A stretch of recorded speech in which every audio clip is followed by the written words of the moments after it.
Okay. Hello.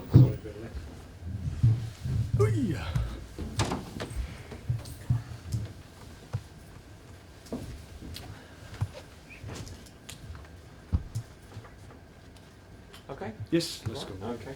Yeah, just run us through injury news, team news, the runners and the riders, as it were.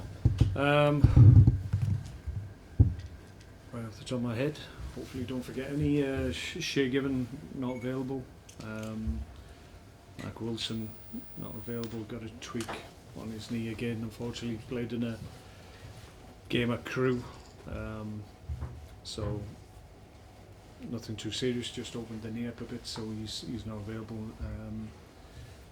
Long-standing injuries that we've got obviously aren't available again. Who else? Marko Nautovic is a little bit of a doubt. Obviously came off last weekend and hasn't done a great deal of training this week, so he's a doubt. We'll give him as much time as we can. John Walters is trained, but we'll have to see, make a decision on whether or not he's available to start. He might be okay for the bench.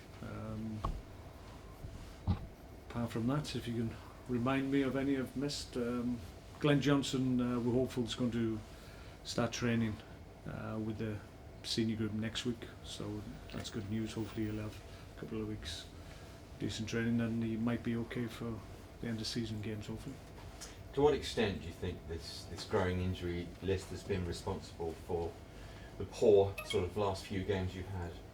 Well, I'm not one to hide behind injuries because I've never done that, but yeah, the reality is that we haven't been able to hit our best form because maybe key individuals, influential individuals in the squad aren't available, and we've had to make changes within games as well at times, so that affects your continuity in terms of your selection and how you want the game to go. So yeah, it has had an impact. I think we're honest enough and everybody can see that, but even so, the last 3 games we've been disappointed.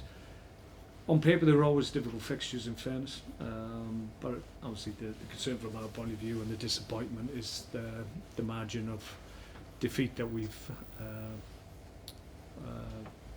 been exposed to, so we need to address that. Game against Sunderland is a difficult one for us once again because they're fighting for their lives. It's a huge game for them, but I'm hoping that will help us. We need to get back on track, and it's a high intensity game, a game of significance, and the players should be ready for that. The unprecedented number of goals you conceded is very un-Stoke-like. And is that, I mean, you said last week you were extremely poor after a very good start, I thought, at Man City. So is that what's really bothering you? In all 3 games, in fairness, we've always had decent periods, and almost inevitably the same again.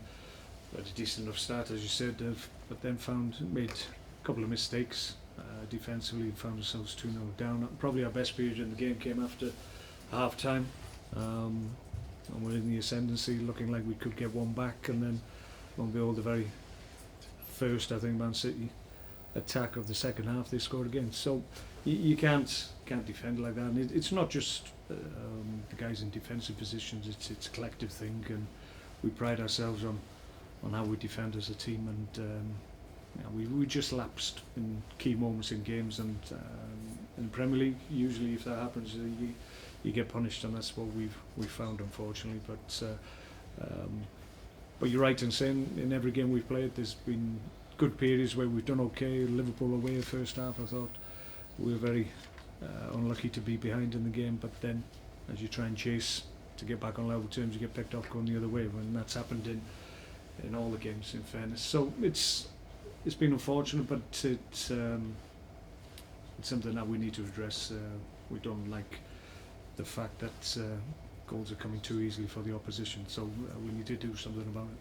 The fans need a reaction, don't they, from your players? And this is, as you said before, a high-intensity game where Sunderland are fighting for their lives. Yeah, I'm sure we'll get it. That's the expectation of myself and everybody. They've trained really well this week, and I sense there's disappointment, obviously, in how they've performed as individuals and collectively. So I'm sure we'll have a marked improvement in terms of our defensive know-how and how we apply ourselves to our defensive work. We do that, then we know we're a good side, and we can take games away from teams. But every time you put the shirt on, you've got to prove that. And the game at the weekend, as I said, is a good one for us. We feel it's an opportunity to get back on track. Allardyce has said that his players should be warned against the side who will want to really get back to something like their form. Yeah, well, that's the challenge for us. I've played against Sam and his teams many times, so he knows the demands I place on my players, and similarly, that's what Sam places on his players. So there'll be no quarter given or asked. Their situation is difficult for them. We've had a decent season. At this point, we're on exactly the same points as we had at this time last year with 3 games to go. So it'd be wrong to define the season on the strength of the last 3 performances and results, because that would be unfair. But we know we need to finish strongly and finish well. We've got 2 home games, so the one at the weekend is one that we're focusing on.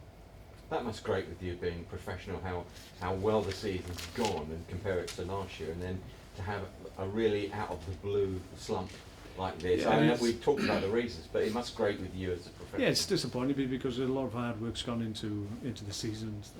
Quite obviously, because we won't have the points total we have at the moment if we haven't done the vast majority of things right during the season. But it's an unforgiving place, the Premier League, and if you're not quite right, or if you're not quite at the level you can be, then you can be beaten.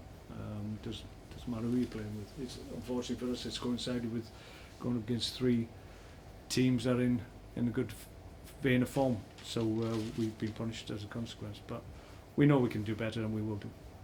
In the Premier League, we also have a rumour mill every day, and your name has been making some column inches with regard to the Everton job. Were you flattered by that, or just brushed it off? It's just speculation. I don't encourage that, to be perfectly honest. Certainly not when somebody is in a position. I've had that done myself when I've been supposedly under pressure at clubs, and I hear other managers' names bandied about, and I didn't appreciate then, so I don't want to be part of that, to be perfectly honest.